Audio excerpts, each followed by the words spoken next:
It's 9:30, and I wanted to just let everybody know we're about to start. This is Brandon Mercer. I'm the programming chair, and on the board of directors for RTDNA, the Radio Television Digital News Association. I'm finally starting to get that right. We've got about 34 people on right now, and let me go over some of the basics of the webinar before we begin, and then I'll do introductions in a minute. On the left side of your screen, there is a list of attendees, and below that there is a chat box. I've written a few things there, including we'll get started just after the bottom of the hour. And I also asked how you heard about the webinar. If you want to let us know how you heard about it, we'd love to know that. We are recording this webinar. In fact, I hit the button. We're recording right now, so this will be available afterwards. If there's something you wanted to look at, or you liked one of the things that we said and you want to share that will be available. And I think Derek from RTDNA will also make that available on our website. You should be listening to the audio over the phone. Hopefully everyone hears my voice. And the other voices, you can unmute your phone if you'd like to ask a question. It's easiest to ask the questions through that chat box, but you can also unmute your phone. I see a few of us are unmuted already. And if there's any problems and someone's phone is making noise, I, as the presenter, can mute the phone for you and make sure that the webinar sounds good for everybody.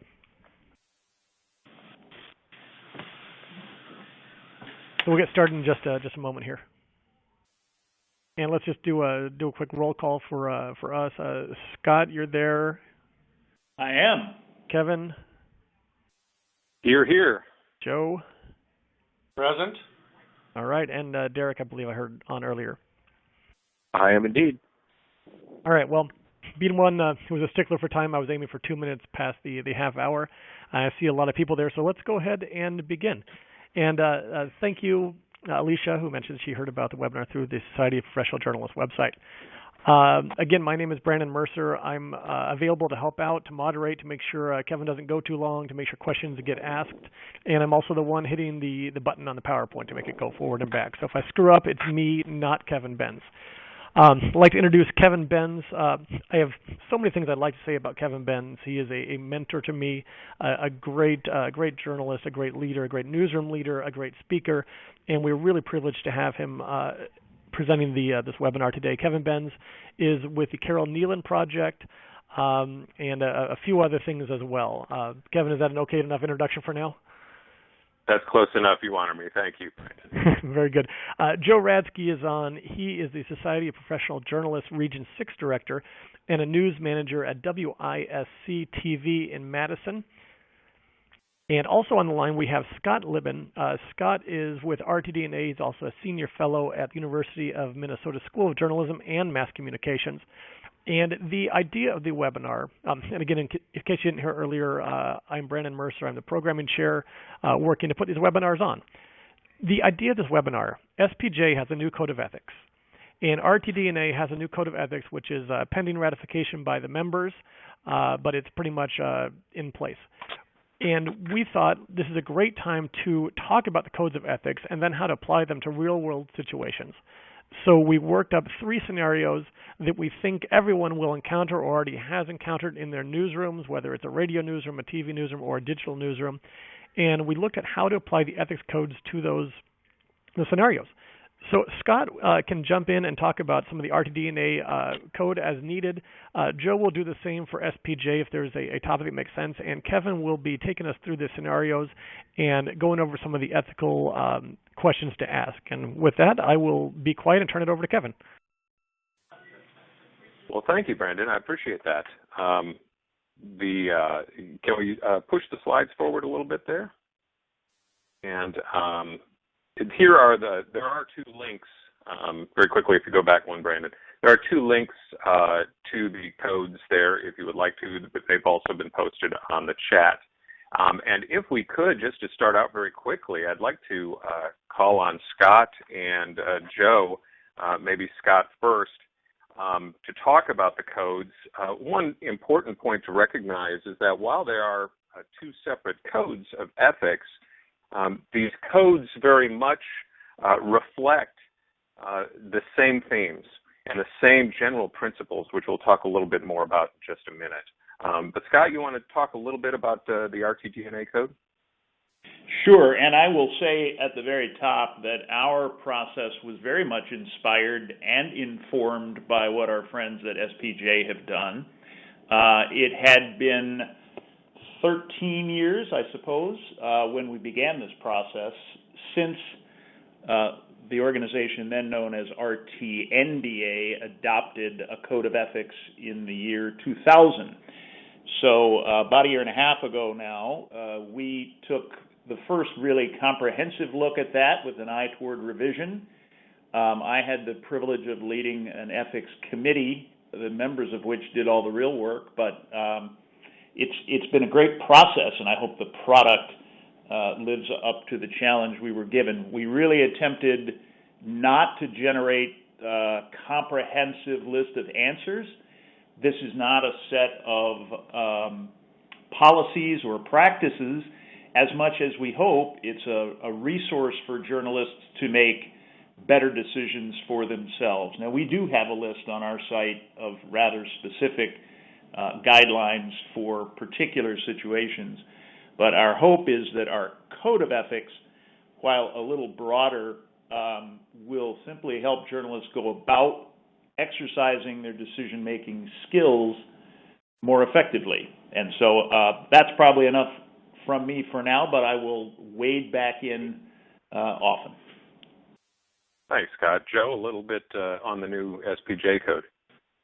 Yeah, the SPJ code was just confirmed and accepted a year ago at the National Convention in Nashville, and it was really the work of our chair, Kevin Smith, and currently the chair, Andrew Seaman, who led a lot of the work, but a good number of people who were a part of that process really did make a big difference in making sure that, I think, in short, we wanted to bring the ethics code back into the newsroom. We wanted to make it a working document, and it still remains a working document, even though it's printed into spj.org and can be found any number of places. There is never a time when we would not look back and make a decision in terms of changing verbiage or changing some wording in the code. Mainly, we took out a lot of kind of maybe dated references, took out some things that maybe seemed a little ambivalent, but the heart of the code remains and remained, and that is that it needs to be a working document, piece of paper that lives in every newsroom that they can look to when they come up with these questions, which I think today we'll be able to show that both through our document and the fine work that RTDNA is doing. Thanks, Joe. Thank you, Scott. It is important to repeat one of the things that Scott mentioned, that these codes are meant to begin broad discussions in your newsrooms. They're meant to be the start of understanding what principles we want to live up to. It's not about, these codes do not deliver necessarily answers to the questions, but it's a broad discussion, the beginning of a broad discussion about how we might approach the coverage of difficult stories without necessarily telling us exactly what to do. So we'll start to dive in here a little bit. We have some very specific ethical issues we want to discuss, and we want to make sure that we have the background together so that we can ask the right questions. So we want to start here very quickly with why ethics matter. Our efforts, of course, are always around creating excellent journalism. And we want to have newsrooms that develop community leadership as well. These are the things that set the foundation for our newsroom success. And I would submit that both of those things, excellent journalism and community leadership, are dependent upon very solid ethical decision-making. And it sets up the responsibility that we have to the communities that we cover and to the communities we lead. Ethics is at the top of this triangle. Our excellent journalism and the community leadership that we follow is the foundation for responsible news coverage that we want to create. So why would we put ethics at the top? Because strong, responsible, ethical news coverage creates credibility for our journalism. If we want excellent journalism and we want our communities to see our excellent journalism as being credible, we must begin with good, solid ethical decision making. And when we look at the other side of that, the ethical decision making adds integrity to our newsrooms, allowing our audience permission to give them the information that they require. Remember, community leadership is not inferred upon us just because we call ourselves News 6 or News 8 or whatever we are. We have to earn that leadership by showing integrity in the decision making that we make and the credibility in our newsrooms. Excellent leadership requires high standards. It's what we must live for. It's what we must work for. It's the standard that we hold ourselves to that will define how our communities look at us. So the question we should be constantly asking ourselves in our newsrooms is this: what do we stand for? Now, the codes of ethics for RTDNA and SPJ give us very strong leadership, and they set a very high standard for journalists. And as we've discussed, these codes follow 4 general themes. And the 4 general themes, which I'll show you, are really identified just a few years ago by Bob Steele at the Poynter Institute. I think they're still the easiest way, despite the fact that Poynter now has refined those principles. They're still the easiest way to remind ourselves of what we stand for as journalists. The 4 journalistic principles that I might submit, we want to constantly be thinking about, and these are themes that follow through both codes of ethics. The first, we seek the truth and we report it as fully as possible. We seek truth. Now, we don't want to suggest here that truth is a one-stop shop. Truth can change, can't it? It can change based upon the facts of the story changing as we discover them. That's why we say we seek the truth and we report it as fully as possible. We can only report what we know. Secondly, we act independently. We probably don't need a lot of discussion on this. We act independently as journalists. That means without fear or favor. That means holding the powerful accountable, no matter what the consequences may be back to us. We must act independently. Our communities demand it of us. Minimize harm is an interesting one and always causes some further conversation. We need to recognize that in doing our journalism, we will hurt people. Undoubtedly, we will hurt people. And you can imagine all of the different scenarios. Sometimes those people deserve what they get. Other times, they are mere bystanders who get caught up in a news story. Their photo may be on, their video of them may be used. They may be victims who don't necessarily want to be public. And so what we want to do is recognize those people and minimize the harm that our journalistic work does. Remember, we don't say do no harm. That is not what we're after. We understand that people will get hurt often by the stories that we do. And we should be cognizant and careful to minimize the harm to those people when we can. Finally, we'll add one more here, and that is to be accountable. Our credibility as a news organization sometimes depends on our willingness to admit when we've made a mistake. And sometimes depends on our willingness to reveal the process we went through in making a decision.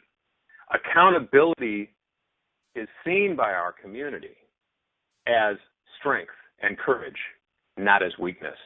And after all, we do want to be seen as courageous news gatherers, don't we? Now, those 4 journalistic principles can sometimes be difficult. How do we go about good ethical decision-making? The principles sound great, but when they're applied, when you have a single event happening in front of you, how do you use those principles? Well, good ethical decision-making really depends on talking about some of the questions that perhaps we should ask. Again, we'll go to our colleague, Bob Steele. Bob developed 10 questions, and we'll go through just 6 of them here very, very quickly before we dive into some specific coverage. But we suggest these questions because these are questions we can be asking ourselves to help make the decisions that we need to make. So ethical decision-making. First, the most obvious, what do I know? right now? And what do I need to know in order to add to the information that we are reporting? Then, okay, now I know what I know what I need to know, but how do I know what I'm reporting is true? How do we know this? What is our journalistic purpose in covering this story? This can be a very difficult question to answer. Certainly, it's not the only question we should be asking. But when we run into tough decisions on whether to air, what to air, what to print, whether to print, we should always be asking ourselves, why are we putting this in the public domain? What is our purpose journalistically for covering this story? What other perspectives are there? All of us grow up with our own biases and our own ideas around certain stories, around certain things. We're going to talk about race in a minute. And all of us have our own ingrown biases in the places we grew up, in the perspectives we had, in the way our parents raised us. What other perspectives? Can we look outside ourselves and look for other perspectives, alternate perspectives that we might not be considering? What are my alternatives? We often run into questions that we ask about whether to print, whether to air, or not to print, or not to air. Well, there's two alternatives. We can always make the decision not to report. We can always make the decision to put something on television, on the radio, or in the newspaper. But I would submit that we should always be trying to find a third alternative to the most difficult ethical decisions we make. Because the first two alternatives are so easy. Yes, we cover it. No, we don't. What's the third way that we do it? If we ask ourselves that, we begin to open up opportunities for coverage that we might not have considered before. And finally, how do I justify these decisions? We go back to accountability here, don't we? We go back to transparency. How do I justify to my community my decision to cover this story in this particular way? So with that, let's very quickly, we'll jump in now to some very specific issues. We'll talk a little bit here about race, and race particularly as it pertains to the police. It's no surprise to anyone that race and police coverage is a hot topic right now. The Washington Post, I saw just yesterday, published a story that said somewhere close to 400 people have been killed by police already this year. 400 people, that's over 2 a day in the United States. That suggests to me that there's a story out there waiting to be covered, one that the Washington Post has already started with. So let's look, though, at how we cover race. The picture you see here is Baltimore. It is one of the early protests that was held. And so we go, and here are a couple of more pictures. These are protesters in Baltimore. They, I think we can agree, look fairly peaceful. They seem relatively organized. And they are obviously upset about what they consider to be a murder. Let's move on then to where we went with this story. Here are 2 more photos. Photos of the violence that broke out in Baltimore. My question on this, as we go back and forth, would be this. Are these the same people you see here as these people here? Now, maybe some of them are, but is it fair to call these people protesters? And is it fair to call these people violent? Because that is where we end up, isn't it? If we say the protests turn violent, we're suggesting that the protesters are those who are being violent. So if these are protesters, if we don't agree that these people are necessarily the same people as these people, well, what can we call them? What should we be calling them? Are they vandals? Are they looters?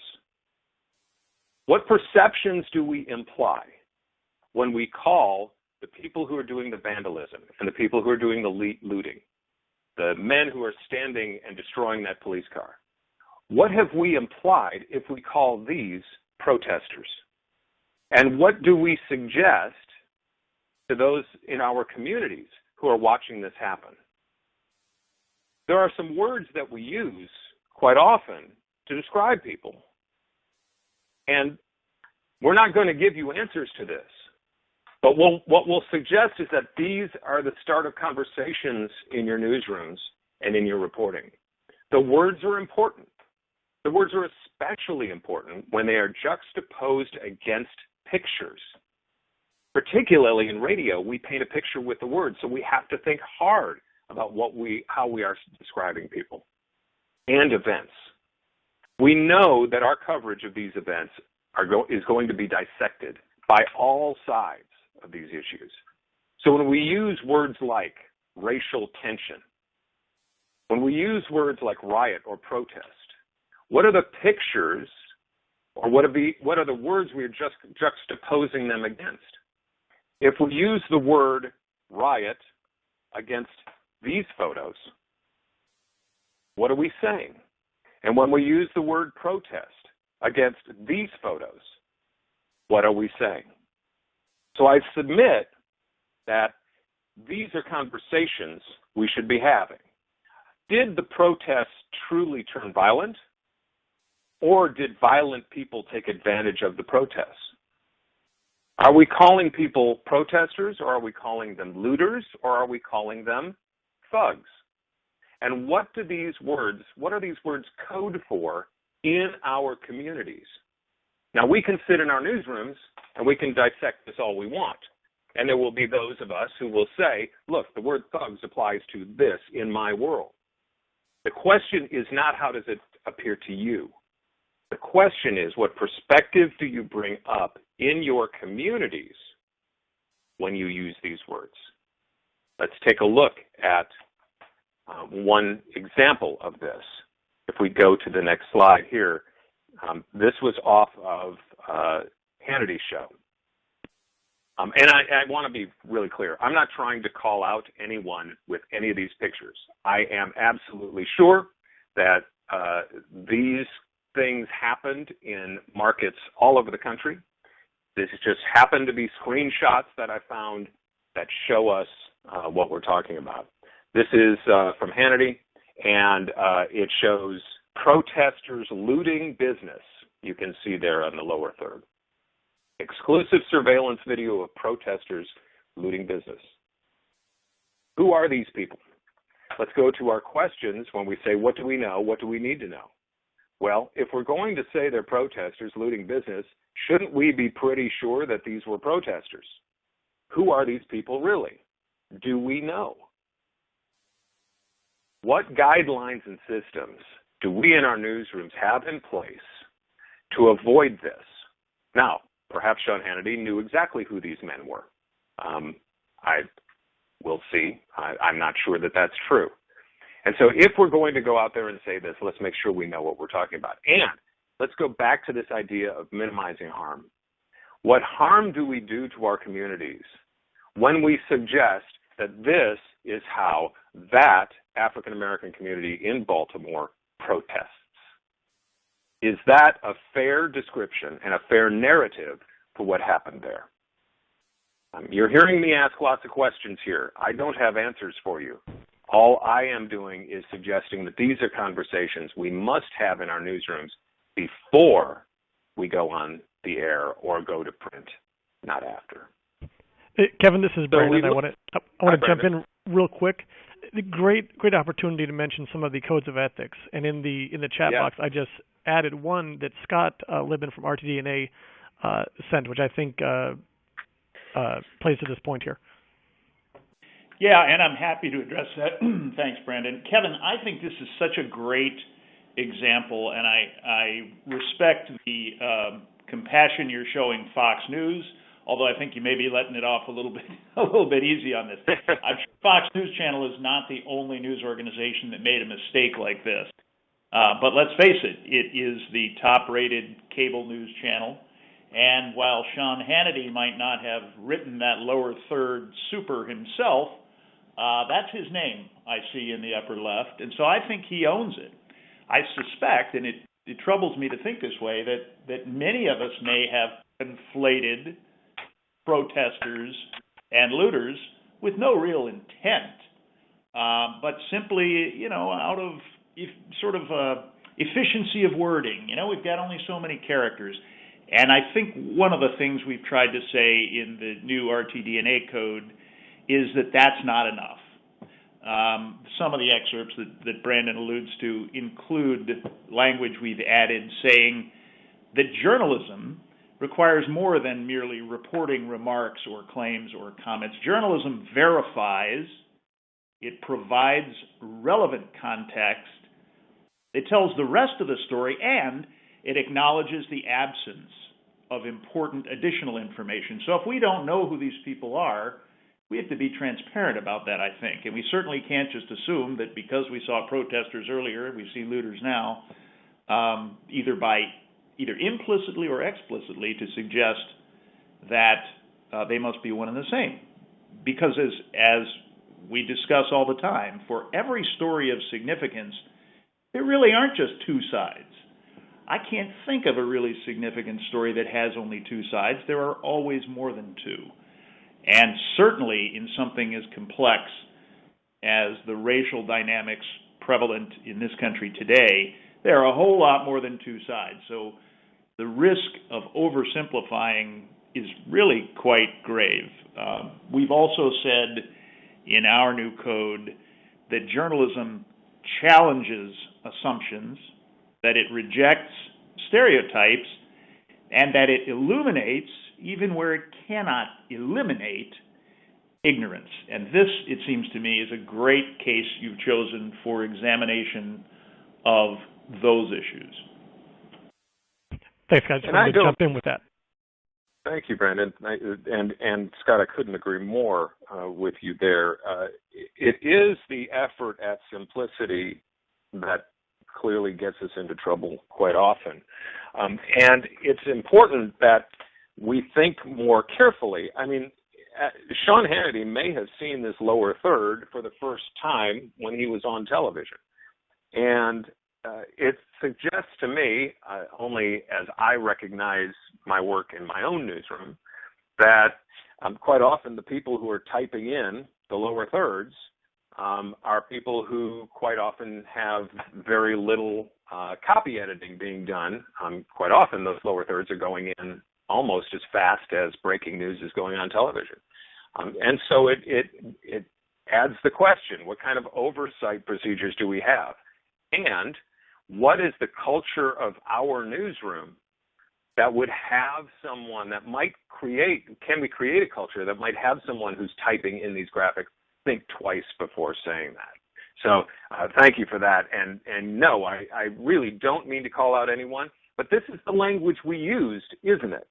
I mean, I'm not sure I turned on a newscast that I saw where I didn't hear protesters turned violent, that phrase somewhere there. And let's look at some more at some juxtaposition here. When we look at how pictures can tell the story, on the left here you see a photo, which you've probably all seen now, from Waco, Texas, following the gunfight at the Twin Peaks restaurant there by two rival biker gangs. The two gangs were the ones really who were fighting out. There were many, many more gangs that were, or I shouldn't even say gangs, probably motorcycle groups. Some of them very peaceful, and some of them just guys who were riding up because they heard there was going to be a gathering. I don't know who those guys are or in this picture, but it's a very different picture with the police officer standing there with his back to them, and all of them, those are their cell phones that they're looking at. On the right is Ferguson, Missouri, telling a very different story about the police reaction there. Now, as we look at these two photos, as journalists, we may suggest, well, wait a second, that's not fair. These two stories are so completely different from each other. The time frame, the context of these two photos are completely separate and different from each other. The Ferguson was taken. This photo was taken at a time after riots had begun. This photo of Waco was taken immediately following the shootout, once police had gotten things calmed down. All of those guys are under arrest. So is it an apples-to-apples comparison? No, of course it's not. As a journalist, we look at that and we say that it's not an apples-to-apples comparison. But can you see, if those two pictures are juxtaposed, can you see why some communities might question how race affects police response? So we go back again to this idea. It's not about the perspective we in our newsroom have. We have to be asking the question about what perspectives are out in our communities and how our communities see this. And so this juxtaposition resulted in a pretty significant use of satire by a lot of cultural commentators. You may have seen some of the articles, blogs, Twitter postings, white on white crime. I put that in quotes. White on white crime, or hashtag Waco thugs. If you go look those up, you will find an awful lot of satire being placed out there by African-American commentators and cultural commentators who ask very poignant questions about the police response in both of those times. A gentleman named Dan Solomon that I have worked with a number of times, he's a freelance writer. He wrote in Texas Monthly, and it's a great quote that is worth giving here. He said, "The fact that a massive shootout in a strip mall," that would be in Waco, "could end with police and bikers on very peaceful terms, as shown in the photo, it does look like special treatment when you compare it and juxtapose it against that photo in Ferguson." Again, it's not a question of fairness. It's about understanding the perspectives of our audience. So let's look at one other juxtaposition of photos, one that we might all be familiar with. On the left is Trayvon Martin. On the right is George Zimmerman. You remember a few years ago, George Zimmerman accused of fatally shooting and killing Trayvon Martin. Trayvon at the time was 17 years old. This photograph, what does this juxtaposition between these two photographs say? The photograph on the left is actually Trayvon Martin when he's, I believe, about 10 years old. It looks like a photo you would see for an ID for summer camp, doesn't it? The picture of George Zimmerman on the right is actually a mugshot. You can see the orange jumpsuit there. He obviously doesn't look very happy. He's pretty unshaven. He was released shortly after this photo was taken and was never charged with the crime he was arrested for. He was let go. What perception do we see here? We clearly see the menacing, unshaven convict taking advantage of the small boy. Would anyone argue with that perspective on these pictures? Let's go to the next set of photographs. This set of photographs says something very different, doesn't it? On the left side, again, you see Trayvon Martin. Martin is, I believe, 16 here. It's perhaps a year before he was killed. George Zimmerman's photo was from his work ID and was fairly recent as well. Now who looks menacing? Now how is the story changed for us in looking at these pictures just juxtaposed? So how do we handle these issues more fairly? Because if our community sees this picture, they will come to a completely different perspective than they would if they see these pictures. And we all put these pictures on television or in the newspaper. Now, certainly, sometimes we have to go with what we have. But the question remains, how are we telling the story through our pictures? And how is our community receiving the story, not knowing or understanding the context that we're wanting to bring to this? You know, Kevin, yes. I think both codes address this to a certain point as I read through that, under Seek Truth and Report It, when you boldly tell the story of the diversity and magnitude of the human experience, seek sources whose voices we seldom hear. I think that can point to a newsroom bringing in someone of color, someone who is in leadership in the community, and not that you would follow their direction, but you would listen to their advice in terms of how they perceive If you're in a newsroom that does not have a number of people of color, you're at a disadvantage to a certain extent because you don't have that voice. And if you don't, I think you can reach out and you can find that voice in the community. No question about that. And certainly, Joe, I know you would agree on this. In a case where we have breaking news, sometimes we don't have that opportunity to call in somebody. And we want to have the questions ready so that we can have a good in-depth discussion in our newsrooms. Perhaps what we need, as you were just saying, is that person that we can call immediately and say, we see trouble here. How can we effectively cover it? How can we have the community leadership in order to start the conversation in a way that helps us and doesn't hurt us? Go ahead. Yeah. Also, I don't know if anyone who is on this call or on the webinar could look at those two pictures and not be able to say there's a great disparity between those two pictures. So I think that this is a great example to bring to your news director or to your news managers and say, when these situations come up, because you're right, absolutely, you have to be ready that day, the day that at 11 o'clock at night, an African-American man is shot by a white police officer, and the first picture you get is off of Facebook, and it's of his high school graduation from 3 years ago. What do? Do you wait? Do you wait for a picture that is, what picture really does represent the man? And it depends on who you're talking to. But I think that's a dialogue that needs to take place in every newsroom to decide what do we do in this situation to not put ourselves behind from the get-go, you know? Yeah, absolutely. And let's go back to that question that would be asked of us in covering ethical issues. And that question is, what are our alternatives? Well, we certainly have the alternative of using these photos or not using these photos, but what is the third alternative? And perhaps that is we use all the photos that we get. Perhaps we describe the context around which the photo was taken. There are lots of different ways that we can handle these things. There isn't one right answer to this. There's only the right answer for your newsroom and your community, and that's the conversation you should be having. I want to call out very quickly Elida from, looks like she probably works at ESPN, on the chat. She suggested that the ESPN desk provides suggested topic bars and language for sensitive stories.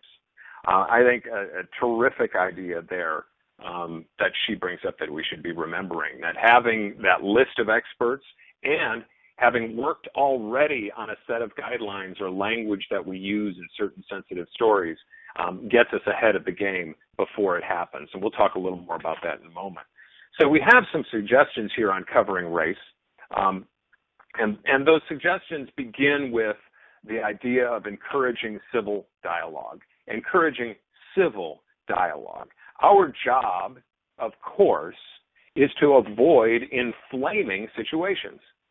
And this is where we can have a conversation about whether or not we're just covering stories. Are we just covering what's happening? Or are we making an effort to encourage civil dialogue and to educate our communities in the right way? Is our newscast or our newspaper or our magazine or our blog, is that helping or hurting the dialogue that's happening in our communities? These are difficult, painful questions to ask, and yet we have to be asking them. Are we promoting a resolution, or are we fanning the flames? By what we say, by what we show. We cannot, through accountability and transparency, we cannot call ourselves journalists and at the same time step back and say, we're just showing pictures of what's happening. It's not our job. It is our job to benefit our communities and the communities that we cover. So asking the question, is our newscast, is our newspaper promoting resolution, or is it fanning the flames? Our awareness is the key to this. What are we going to stand for? It's not enough to say we're just covering it. Coverage is for wallpaper, I like to say. Journalists are in the business of adding context and understanding. Otherwise, we are just a Twitter feed. Other things that we can say, other ideas that we can add to this conversation. Have we audited our newscast for culture and for color? How do we portray minorities in our newscast? Can we be transparent and consider reporting what it is that we find? It's important to look at this. We put stories up. We all have been in the situation where the last paper we printed, the last show that we ran, is far back in our memories. We're working on the next one. How often do we go back and review what we did, what we said, how we did it, how we said it, and try to make ourselves better because of it? Do we review our policies regarding when and how we identify people? Do we even have a policy about how we identify people, particularly using their race or their culture? If we have a discussion in the newsroom, and I would submit to you, if you have this discussion in the newsroom, you will find some very strong and unique perspectives that are important to your coverage. Can we report on what our policies are and how we identify people by race and culture? Do we have guidelines on how we identify suspects? What about identifying victims? The question is, when is race relevant and when is it not? The question only your newsroom can answer for themselves. Can we create a task force? This is an idea that came out of one of our Carol Nealon workshops last fall. Can we create a task force that finds diverse community professionals that can be represented in our newscast? Do we have people in our newsroom that can come up with, the assignment desk is the one that seems the most obvious to me, but producers as well, creating a task force that finds these people who can come onto our newscast and add context and understanding to stories that we're covering. Another story idea for you: can we examine how crimes are reported by law enforcement in our communities, particularly in the low-income areas of our cities? How about comparing those to how crimes are reported in high-income areas of the cities? We can change that and talk about African-American areas, Asian areas, Hispanic areas, white areas of our cities. Can we break down how those crimes are reported? It may be enlightening to us. If we don't know, we should know, because it will only add depth to the reporting that we do. Can we compare arrest and conviction rates of blacks, Hispanics, whites, and I would add Asians in this as well, in our communities? What might we discover if we look at those things?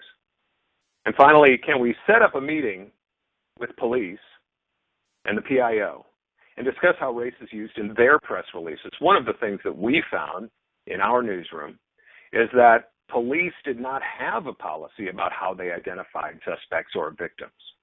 Sometimes they included race, sometimes they didn't, and it really depended on who was writing the press release. Well, it's our responsibility, and we can bring the police in on that discussion. How is race used in the press releases that the police send out? A question for you: how many of your newsrooms have specific written guidelines for news coverage? How many of your newsrooms have those written guidelines? And I'm saying written. If they're not written down, they're not really guidelines, are they? They're just ideas that somebody had at one time that are being passed along.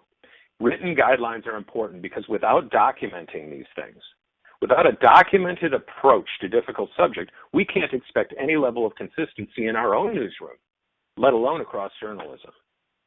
So how might we create a guideline for identifying people without necessarily stereotyping them? And here is an idea that we had. I take this from our newsroom. This is what worked for us. I am not suggesting that this would necessarily work for you in your newsrooms. It's just an idea, an example that you might use as a model. We want to encourage you to develop guidelines in your newsrooms. They should be done consistently reflecting whatever your brand is, whatever your coverage style is. But here is an example. We do not, in our newsroom, we normally do not identify or describe people by race, creed, sexual preference, skin color, or disability. Just a blanket statement. We run descriptions of suspects only when asked to by law enforcement. Why do we say when asked to? Because it suggests that law enforcement needs to find these people. And only when the description is narrow enough to help apprehend a criminal. Saying it's a black male, 6 foot tall, running down the street does not help us identify anyone. We will use race as part of a larger description of a fugitive, only when the full description of the suspect clearly identifies one person from another. In this case, we decided, our newsroom decided, there needed to be at least 5 separate identifiers in a description before we air skin color or race. Some of you may agree, some of you may disagree with that conversation. Your newsroom may be different from that. This was important for our newsroom. But when is race relevant and when is it not? It's a strong conversation to have. With that, we'll end our coverage and discussion of race and move on to a completely different topic here, but one that we hear repeatedly as a challenge, and that is, how does sales and news work more closely together? It's clearly a challenge that is only growing. This is not going to go away. We can't just close our eyes and wave a magic wand and wish it wouldn't. This is core to the businesses that many of us are currently working in, is the ability to develop creative ways of getting advertiser money.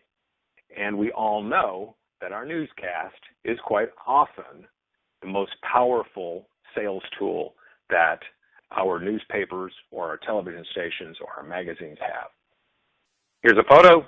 Note what's on the desk. They may not be talking about Starbucks coffee. They are clearly drinking Starbucks coffee. We've all seen this happen before. You may have recognized, if you've worked in the marketing world at all, there are some relatively new, the last few years have seen a dramatic rise in what's known as native advertising or content marketing. Native advertising, content marketing, that's what this is. You call it native because it just looks like the cups are sitting on the desk. No shout outs, nothing like that. It's just there for the viewer to see. Now, there are a couple of other options here as well that advertisers and TV stations are using as well. These are VNRs. We've heard a lot of discussion about VNRs in the past. They are still going on and can often be, I wouldn't suggest that they have to be awful and evil all the time. Sometimes the video is fantastic that we get for newscasts. Sometimes the photos that we get are fantastic. We're not suggesting that there isn't any news value at all to them, but we are suggesting we have to be transparent with our audience about where these things came from. So let's look at the upper left-hand photo is actually out of a video. It's a screenshot from a video that was taken. It was released by Boeing, and it talked about painting an aircraft. We see Pepsi, the Pepsi logo up there, and they're painting an aircraft. The video is fantastic. The video shows in time-lapse how this airplane cruises in white and turns to this incredible color and Pepsi advertising. It's really cool stuff. The lower right is, that is Miss America, by the way, and she's cooking pancakes. IHOP released a VNR in this video for a fundraiser for the Children's Miracle Network. So they were having Pancake Day, and their profits were going to the Children's Miracle Network, an outstanding philanthropic reason to go to IHOP and eat pancakes, and so they sent out Miss America cooking pancakes here. These are fairly obvious, and I'm guessing that anyone who saw this in their newsroom would say to themselves, wow, this is obviously advertising. At the same time, there might be some kind of news value to both of these. The video obviously is compelling, and the philanthropy in a restaurant that is in all of our towns is also interesting. At the same time, we get these from corporate entities, governmental entities. We get these from the military, don't we? Remember those holiday messages that we put up from soldiers? That's coming directly from the military. We get health feeds from JAMA, from Ivanhoe, from many different providers. We take media tours, satellite media tours that are started in Los Angeles or New York, sometimes based on movies and entertainment. Do we have guidelines? Do we have guidelines for how we transparently tell our audiences that this material was not taken by us, that this material was given to us? There are some guidelines here that we can consider as we go forward. And Scott and Joe, I would be happy to have you jump in very quickly and talk about how the code deals with these, because I know these kinds of issues have ended up in very strong conversations in the ethics committees that you work in? Yeah, Scott? happy to. Do you want to just run through the guidelines themselves that are on the screen now first, Sure. Kevin, and then Yeah, let's do that.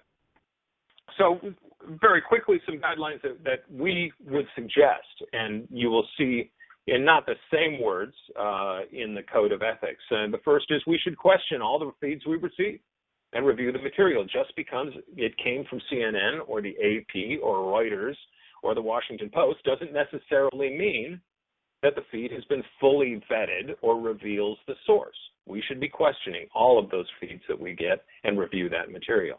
We should ask what agenda is being advanced by the material, whose agenda is being advanced.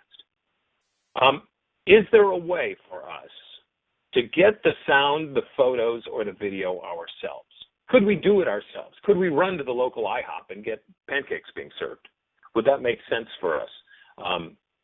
Can we ask the journalistic purpose in reporting this material? We should be asking the journalistic purpose in reporting this material. Why are we doing it? Just because the video is interesting?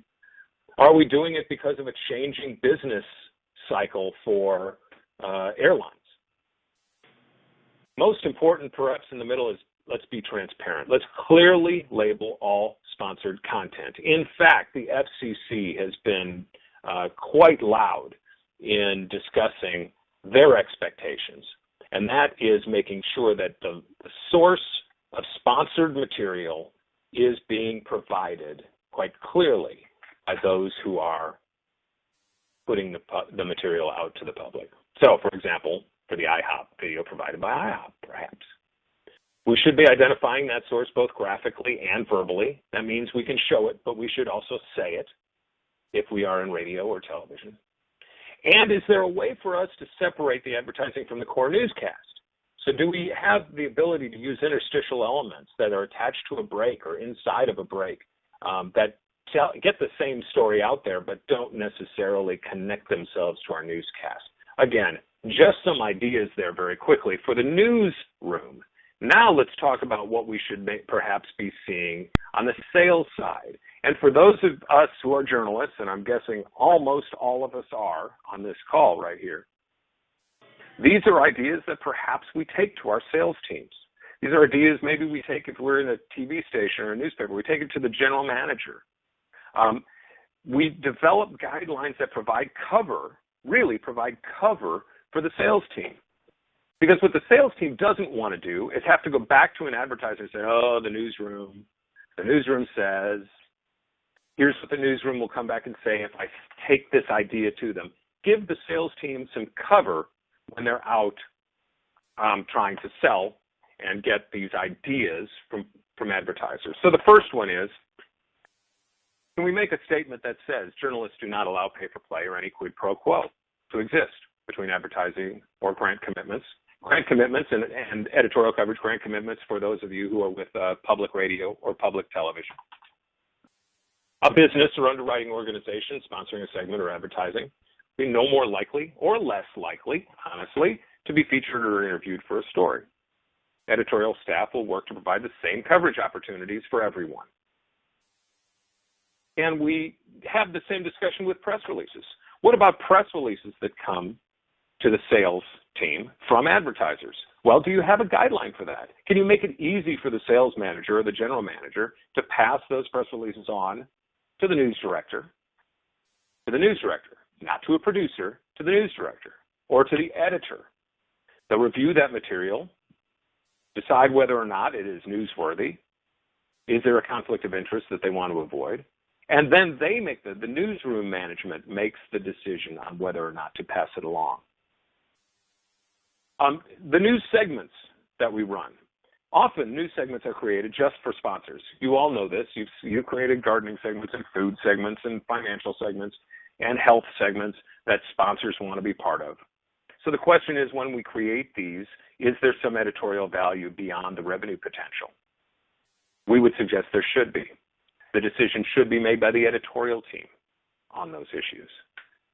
And then finally, we may have to educate advertisers. Trying to leverage their advertising business for coverage may work against them. We know that.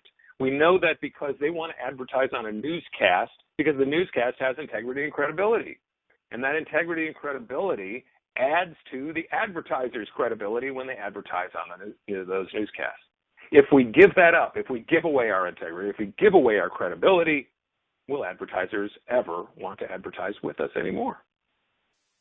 With that, Scott, you probably hear, and Joe, you probably hear a lot that sounds familiar to you there.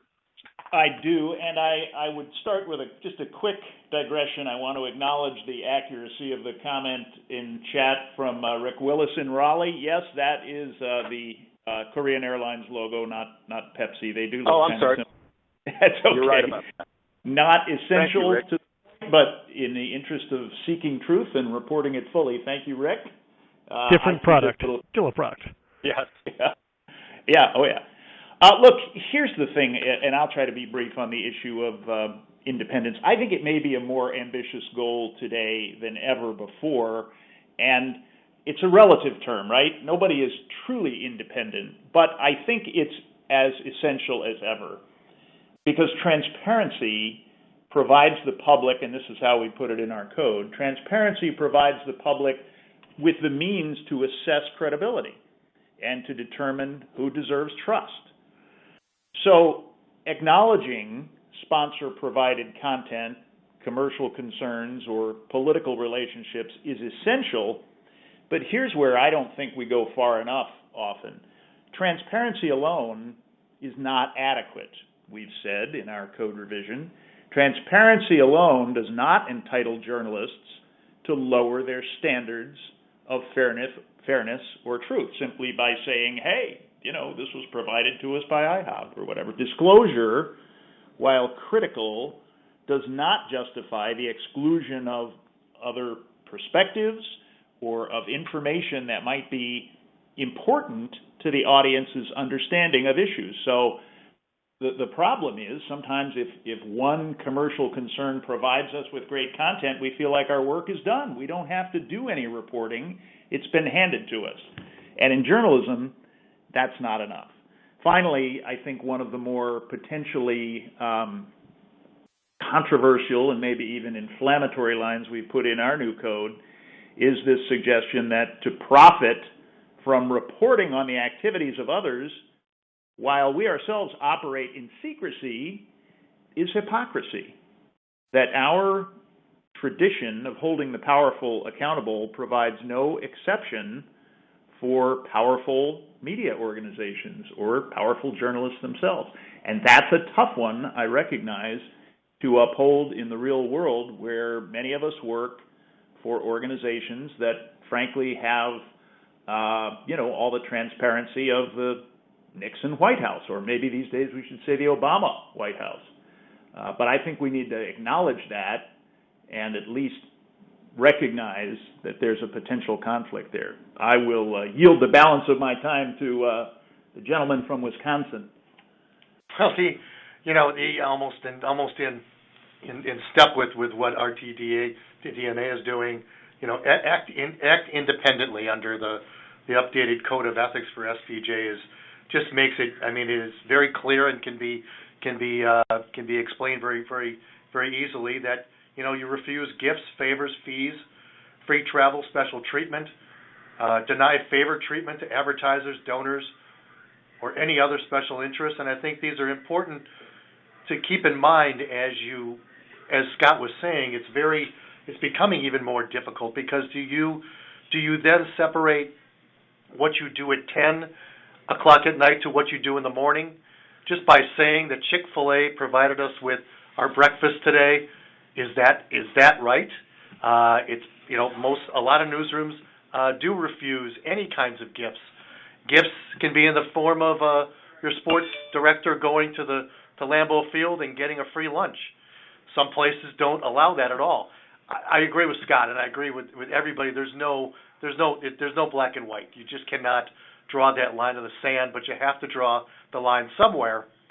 And I think through the real-time words that Scott was sharing through RTDNA and what SPJ has put together, I think there's some, there's a discussion a discussion that if your newsroom, you feel like your assignments are going to cover the new video at Best Buy, or you are told to go do something that you don't feel right about, bottom line, it may not be the right newsroom for you. You may find a place. I know some young journalists who have made a decision to leave where they are because they don't feel right about the ethics of their newsroom. And I think that everybody on this call certainly is in step with wanting to bring more ethics and be ethical. But I think it's important that all of what we say and what you read is put to a test in your newsroom too.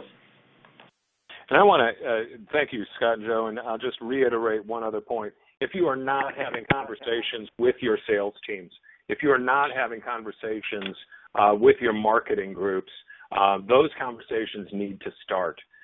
They need to be conversations that you have and open up in order to avoid having problems later on down the road. Because you can be assured that our business, none of you will be surprised by the line that says the business has changed. It has absolutely changed. The financial management of our business has changed. And being on the front lines of that with your sales team is incredibly important. So don't be afraid to have the conversation. So let's jump in and talk about one last piece here. All of you, and that's about sourcing and accuracy.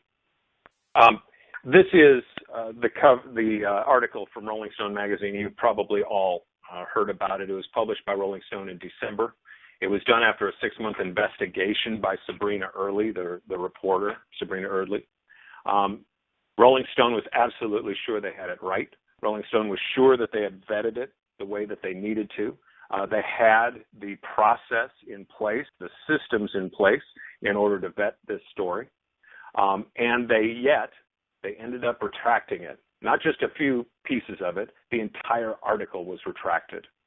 And they have become an ethics study on what not to do. Rolling Stone doesn't like being in that position, but they are. And let's give them credit. They went to Columbia University School of Journalism and asked them to do a full investigation on where they made their mistakes. And those findings were reported by Rolling Stone magazine as well. We'll talk about some guidelines that they came up with very shortly. But let's remember that accuracy is the full measure of our craft. If our audience cannot rely on the accuracy of our reporting, what do we have left? Nothing. And accuracy becomes even more difficult for us when we are strained by breaking news. Here's what Rolling Stone found. Their guidelines for sourcing and accuracy. And you'll recognize this. What do we know and what do we need to know? In this case and in this article, particularly about the source where they were getting the information, about the woman that they were covering, about the people who were witnessing what they said was a rape. They suggested we avoid the use of pseudonyms and anonymity. Why would we do that? Because if there is danger of being uncovered, oftentimes people, unless there is danger of being uncovered, oftentimes people will lie to us. If we give anonymity, what is the reason for them to tell us the truth? Now, you can reverse that in certain cases as well. And the codes of ethics both talk about that. We should be corroborating all of the accounts that we have. So if someone tells us a story, where can we get a second opinion on that?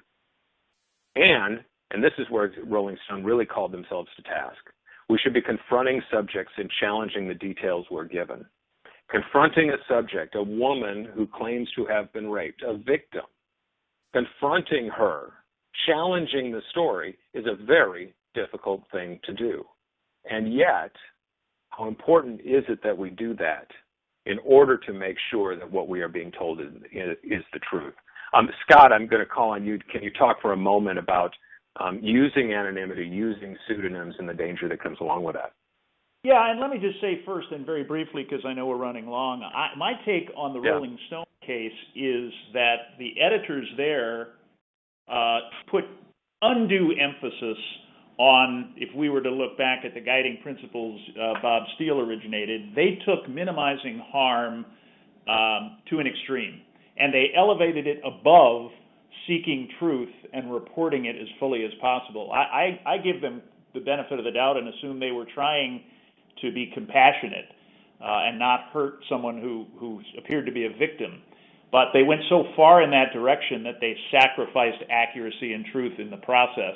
Well-intentioned, I'm sure, but still quite serious and somewhat irresponsible. The issue of anonymity of sources we've addressed at some length in our revised code, but I think what's important is that people understand why anonymity is so dangerous. And the way we've put it is we've said anonymity of sources deprives the audience of important, relevant information. In other words, information that viewers or readers or listeners need to gauge the credibility of the news they're consuming. So I think we go there too often. I think we go there too easily. And certainly there is no more complicated or complex area for reporting than this issue of sexual assault and rape. No question. And in fact, if we go to the next slide here, quite often these are stories that we are reporting that are national stories, and we may be local journalists that are reporting them. So what happens when these stories come over the wire? What happens when we're covering a story that turns out to be wrong, but we got it from the wire? And we would maintain and suggest that we have to maintain journalistic responsibility for what our newsroom is publishing. We must take control of that. A great line that Vince Duffy gave us, Vince Duffy with RTDNA, gave us is, journalists, not sources, are responsible for accuracy. Journalists, not sources. We are responsible for what we're putting on. It is not enough to say, well, this person said it, so we're just putting it out there. It is our responsibility to corroborate the information that we get. It's our responsibility to identify sources and include the context behind them. What are the agendas that they have? And finally, let's justify for our viewers, particularly in extremely controversial stories, let's justify the decision we made to report that story. And this isn't just about big stories that are out there. It's not just about the Rolling Stone story. These happen all the time. Take a look at this photo right here. Talk about getting it right. This is a viewer-submitted photo, and the caption on this photo is, heavy overnight rain resulted in high water and street flooding around the Houston area. This happened just last week. And this photo was put in a slideshow that was placed on the web of the television station. Do any of you recognize that photo? The photo is from the 1993 film Jurassic Park. In fact, if you look at the little Jeep with the lights on, you can see the Jurassic Park logo on the Jeep. Now, clearly, we know how this happens. We know that this happens. Somebody in there assigned, perhaps a lower-level staffer, is assigned to pull in all these pictures, set up a slideshow, put it on the web.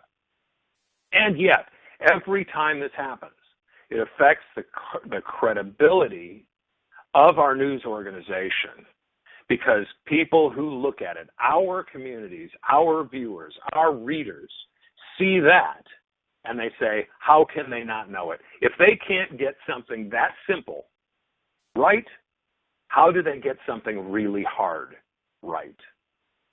Let's look at one more example of this. This is from Baltimore in Flames. I'll read this for you. It's hard to read.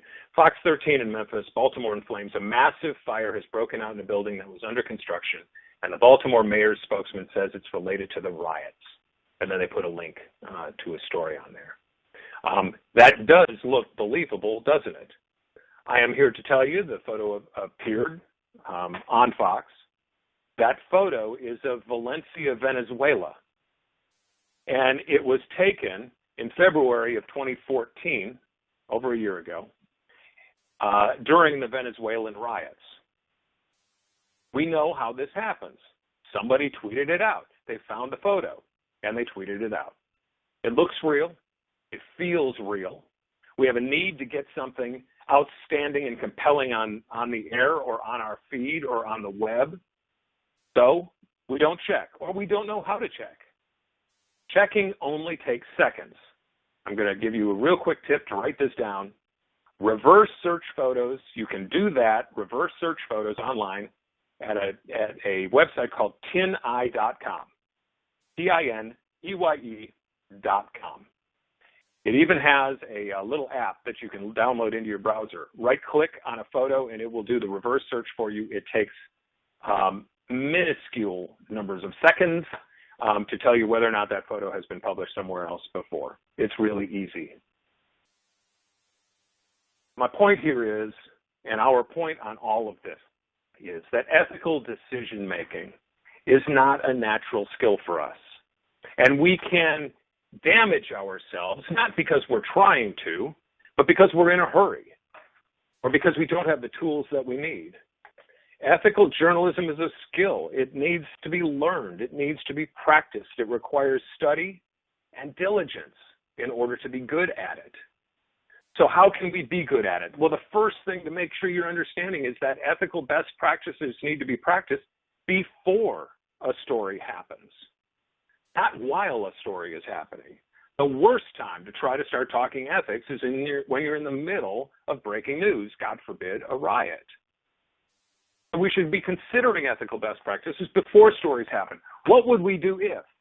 Having a conversation in your newsroom that says, if this riot happened here, how would we cover it? What would we do if this happened? And take 5 or 10 minutes in a newsroom on a day when you're not busy trying to break down walls and figure stuff out in breaking news, to have the conversation in your newsrooms. We should consider developing coverage guidelines. We've talked about this already in 3 different cases, developing coverage guidelines for our newsrooms. We use coverage guidelines both to teach new people who come into our newsrooms, as well as to improve the consistency of the coverage that we have, making sure that the language we use is the right language, making sure that our newsroom's culture is being passed along to people. And finally, we should be using common sense. Too often, common sense gets left to the side because the story, the photo is coming in and it looks awesome, and we just don't see that Jurassic Park logo sitting on the side of the door. Or we don't know to right-click and do a reverse search on that photo so that we don't show Venezuela and call it Baltimore. Common sense is a piece that takes a little bit of time sometimes, but if you go through your process, if you ask yourselves the question, you will arrive, quite honestly, at the right answers. With that, I thank you very much for being with us, and I apologize for going a few minutes long. My name is Kevin Benz. I want to thank Scott Libben and Joe Radsky for joining us. Thank Brandon for moderating, and Derek with RTDNA in helping us put this webinar together. We certainly hope that it was helpful to you. I am with iMedia Strategies. I do newsroom training and ethics training in newsroom systems. Talent performance and leadership is a shameless promotion for myself there, but you can reach me at kevin@imediastrategies.com, and I very much would love to hear back from you. And if you have questions, if you would like to talk through an issue, please feel free to call me. That's what I'm here for. That's my phone number right there, and you'll be able to see that on the recorded piece. And also one more piece of shameless promotion. The Excellence in Journalism Convention, which is shared by RTDNA, the Society of Professional Journalists, and the National Association of Hispanic Journalists, NAHJ, is happening in September. These conversations happen at this convention. If you found this conversation to be valuable, if you want to continue it, if you want to have it again, feel free to go. You should be signing up to go. It is a gathering of only journalists talking about journalism.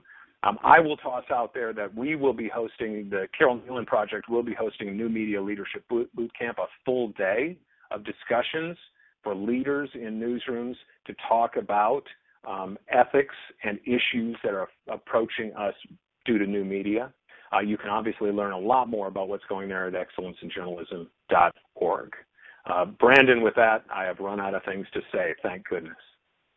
Thank you all so much. And just a reminder, we want to share these resources. We're all volunteers. This is because we love the profession, we love training, we love creating excellence, and we want to let you know about these other opportunities. And speaking of opportunities, my plug, there's one more. If you missed today's webinar, or if you came in late or had to leave early, share this with others in your newsroom, and we'll do it again tomorrow, 3:30 p.m. Eastern, 12:30 p.m. Pacific.